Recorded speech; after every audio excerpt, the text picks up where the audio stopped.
success. Today we'll have a short ST discussion on SBI Mains ST number 8 and our subject is English. Now let's proceed to the questions. As you can see, we have a comprehension. Now how to deal with the comprehension? You don't have to go through the comprehension at all. At first you have to go through the questions. Now when we read out the question out here, question number 1 asks for what percent of rate had been projected by the RBI in its review of monetary and credit policy. Now as we have not gone through the comprehension, here we have to read the question and skim out some keywords from here and find it out in the comprehension. And what are the keywords in this question? The keywords are RBI and its rate. So we have to find rate which is linked with RBI in the passage. Now let's move on to the passage. Here you can see the RBI out here. The RBI in its review of its monetary and credit policy had projected a rate. Yeah. Both RBI and rate are linked out here, and it says the RBI has projected a rate of 6%. So our question was at what percent rate has been projected by the RBI? The answer is 6%. Now let's find the answer in our options. As you can see, option number 1 clearly says 6%. So what percent of rate has been projected by the RBI? It's 6%. That is option number 1. So answer for our question 1 is option 1. Our next question is, which one is more upbeat in its assessment of global economic growth than it was a few months ago? Which one is more upbeat in assessment? Here is our keyword and global economic growth. So we have to link these two keywords and we have to find it in the passage. Now let's move back to the passage and find out these two keywords.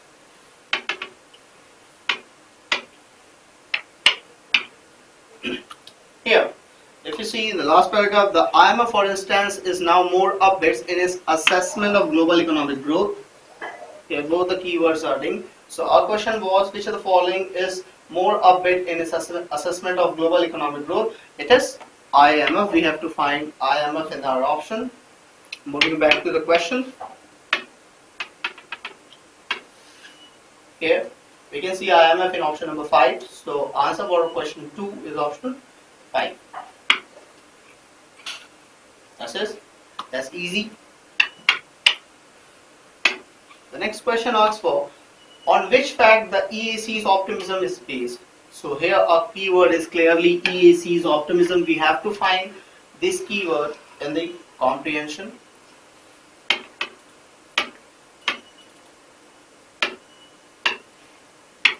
Here, as you can see in the first line, it is clearly stated the EAC optimism is based on the fact that the uptrend in the growth momentum is clearly discernible now. So our word was the EAC optimism is based on what? On the uptrend in growth momentum. So we have to find uptrend in growth momentum in our answer. Let's move back to the question. Here, an uptrend in the growth momentum is clearly indiscernible now, as stated. On which fact the EAC optimism based? It is based on a uptrend in growth momentum. So the answer for question number 3 is option number 3. For the next question, moving on to the next question, on which of the following higher economic growth depends? Now, is it IMF, is it RBI, is it Rabi crop, EAC or government policy? The question asks for on which of the following higher economic growth rate depends. Higher economic growth rate is our keyword out here. We have to find it in the passage.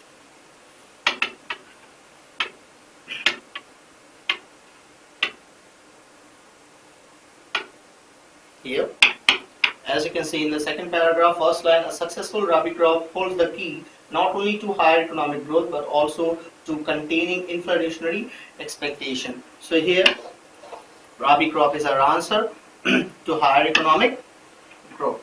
So they ask for which holds a key to higher economic growth. Our answer is Rabi crop. We have to find Rabi crop in our option. Let's move back to the question and find out Rabi crop. A successful Rabi crop, as mentioned, is option number 3. So question number 4, answer is option number 3. Now, which of the following is not true according to the passage? You have to be very careful while going through the question. It asks for which of the following is not true. Not true. And which of the following is false according to, as we can see, the Prime Minister Economic Advisory Council headed by an advisory has been cautiously optimistic in its assessment of the economy of the current year.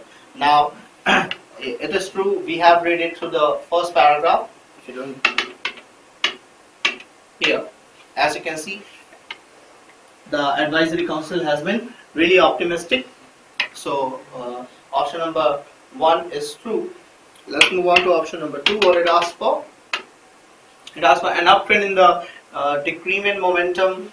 It asks for, in its report, the council projects a GDP growth rate of 6.5%. The council projects a GDP rate of 6.5%. So GDP growth rate and 6.5% is our keyword. We have to find this in our passage.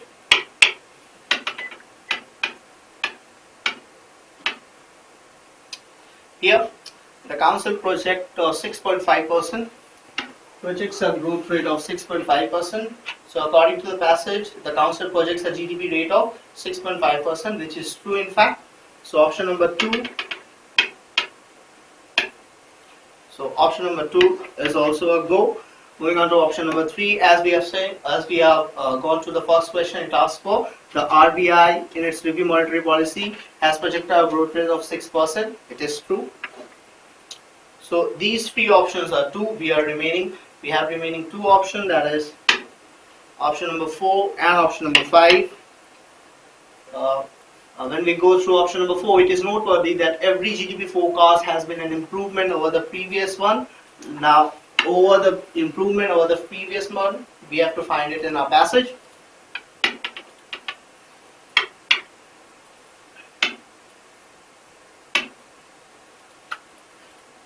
Here the forecast has been an improvement over the previous one. As you can see, it is already mentioned in the passage, so it is true. So we are left with option number 5, which is surely untrue, that is false. So we have to go with option number 5 without even reading it out. We know that all the 4 options were correct. We have only option number 5 that is deemed to be incorrect. That is our answer, because the question asks for which of the following is not true. We have to find the option which is untrue or false. So our option is option number 5. That's all with the comprehension. Let's move on. Now, question here is synonyms. Which is the most similar meaning of the given word? Now, as you see, the optimistic, to be positive, here to be hopeful, something concerned with hopefulness, that is optimism or optimistic. So we have to go with option number C. So that is our answer. Next, which is the most similar meaning of the given word discernible? Discernible means visible, noticeable, recognizable, distinct, something which is very distinct. Here, it's asking for which is the most similar meaning of the given word, that is indistinct, no way. Recognizable, yes. Recognizable, that is distinct, noticeable, visible. So discernible is synonymous to recognizable, so we can go with option number 2, that is recognizable. Next, we have to find the most opposite meaning of the given word, justifiable. Justifiable means lawful, something that is lawful, something that is legitimate, allowable. Now, we have to find something, the word which is opposite in meaning with the word justifiable. Now, as we go through the these 4 words, these all are synonymous to justifiable. We are left with one word, that is unwarranted, which is opposite to the word justifiable. So we can go with the option number 4, that is unwarranted. So for justifiable, the antonym is unwarranted. Moving on to the next question, that is expedient. Expedient here means something that is appropriate, something that is effective. Here, these the both 2 words are synonymous to each other. Now, we have to find something that is antonym to the word expedient, that is unbeneficial. Unbeneficial here is antonym to the word expedient. So our option is option number 5.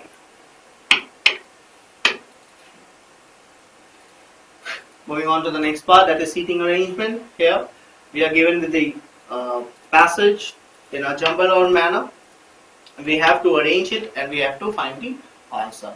Now, going through the passage, we have to first find the initiator. Now, what is the initiator? An initiator can be anything. It can be a noun. It can be a noun,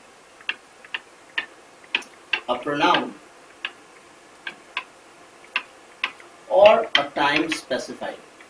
So we have to find among these three words in the passage. So when we read through the sentence, they said they wanted to choose journalism as their career. Now, who said they wanted to choose their career as journalism? We don't know, so this can't be the starting sentence. One of them said, one of them who, again we don't know who said it, so this can't be the first sentence. I was a bit surprised and asked them why. Now here, I is a pronoun, but he heard something which we don't know, and why he is questioning them, we also don't know. So this also can't be the first sentence. So here, we can't begin a sentence with so this can't be the first sentence. So option A, B, C, D, these four can't be the first sentence. Moving on. I told them there was nothing wrong with their decision, with what decision, we don't know. So this also can't be the first sentence. Now in mid-September, here a time is specified, 2 young men, again a noun is specified. As we have the time and noun with us, we can treat this sentence as our initiator. So option number F can be treated as the first sentence. Now when we read through option F, in mid-September 2 young men called me at my residence and introduced themselves as engineering leather technology students of an university. So here 2 men in mid-September visited me at my residence to introduce themselves as engineer. Now, so this is our first sentence. Now here we had our keyword as 2 men. Now when we go through option number A, they said they wanted to choose journalism. Now they were engineer. Here they wanted to choose journalism as their career after completing their studies in next 2 years. So here it said about those two young men in option F, as we said, that these 2 young men are linked with they out here. These are the connecting words or the keywords through which these 2 sentences can be connected or linked to each other. So after F, we can go to A. So as we are arranging it, first is sentence F, then sentence A. Now here they said they wanted to choose journalism as their career after completing study in next 2 years. One of them said that they had been regular readers for the past 3 years. I was a bit surprised here. Now as they were engineering candidate and they were going to opt for journalism, it is a bit surprising as a candidate of engineering choosing journalism as the subject after completing the graduation. That is a bit surprising. So the author was surprised. I was a bit surprised and asked them why they want to choose journalism over engineering. So this can be linked to option C. This can be our next sentence. I was a bit surprised and asked them why. Now the here and asked them why, the author asks the 2 engineering candidates why they want to choose journalism. Now to this question they have to reply something. One of them said they had been regular readers for the past few years and that therefore. So here this sentence asks the question and this sentence B gives the answer. So this can be treated as the next sentence. So as we go, they said they wanted to choose journalism. I was a bit surprised and asked them why. One of them said they had been a regular reader for the past few years and that they were, here the sentence is not completed, that they were so impressed and fascinated by the newspapers. Obviously, if they are taking journalism, they had been a reader for many years and they were impressed and fascinated by newspaper articles. So option D can be our next sentence after option B. So we can write D as our next sentence. So we are left with two sentences, that is E and G. So we are left with two sentences, that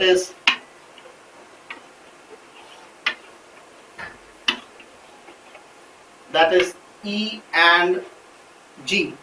Now when we go through E and G, when we read option G, it starts with but. Now here but is a connector. With but we cannot start a sentence. So when, with these two sentences, we have to choose E because we can't start a sentence with G as but is there. So we have to go with E. So E and G. So here we are. The correct format is F, A, C, B, D, E, G.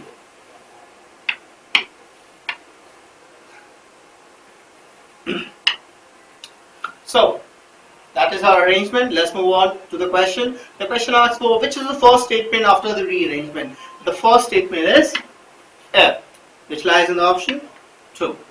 Very easy. Let's move on to the next question. Which is the fifth statement after the rearrangement? 1, 2, 3, 4, 5. So B here is our fifth statement after the rearrangement, which lies in the option 4. So for question number 12, our option is 4.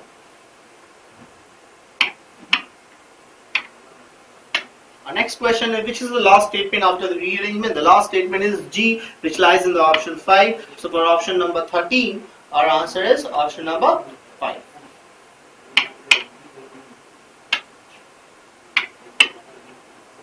Here, the question is which is the second statement after the rearrangement? The second statement is A, which lies in the option 1. So for question number 14, our option is 1.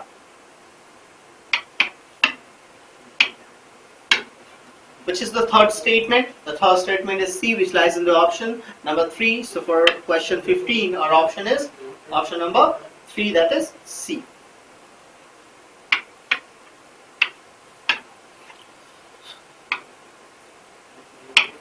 So that was all about the rearrangement.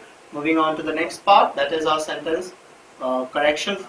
Sentence correction or the error correction part. Here we have to read the question properly and then find out the error in it. Now as we go through question number 16, it reads, the roadmap for autonomy along with its legal constitutional implication should be worked out though detailed deliberation in the public domain. Here as you can see, should be worked out. Here the whole sentence is in future form but in passive voice. So second form of verb should be used as it is in passive voice. Here detail should be replaced by detailed. Detail should be replaced by detail out here. So the correction lies in option number 4. So for question number 16, the correction would be in option number 4. That's it. Moving on to the next question, that is number 17. There is no doubt that the huge stimulus package delivered by his government propelled demand over the past few months.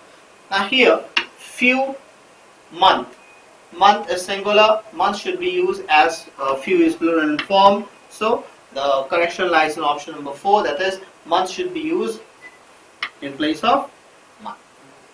That's it. Moving on to the next part, that is unemployment is still hovering comfortably close to 10% and consumer credit continues to fall. Here, reading out the sentence again, unemployment is still hovering uncomfortably close to 10% and the consumer credit continues to fall. Here we cannot find any error in the sentence, so we can go with option number 5. That's it. Moving on to the next question. That is question 19. Question number 19. A humongous program like NREGA need. Here, humongous program is singular. So a verb should also be singular, that is needs. So the correction lies in option number 1. That's it. Moving on to the last question, that is question number 20. In order for ensure maximum autonomy, the chairperson of NAM should be an individual of established integrity and eminence chosen from public life. In order for should be replaced by to. Here consideration is emphasized. So in order for should be replaced by in order to. So our correction lies in option number 1.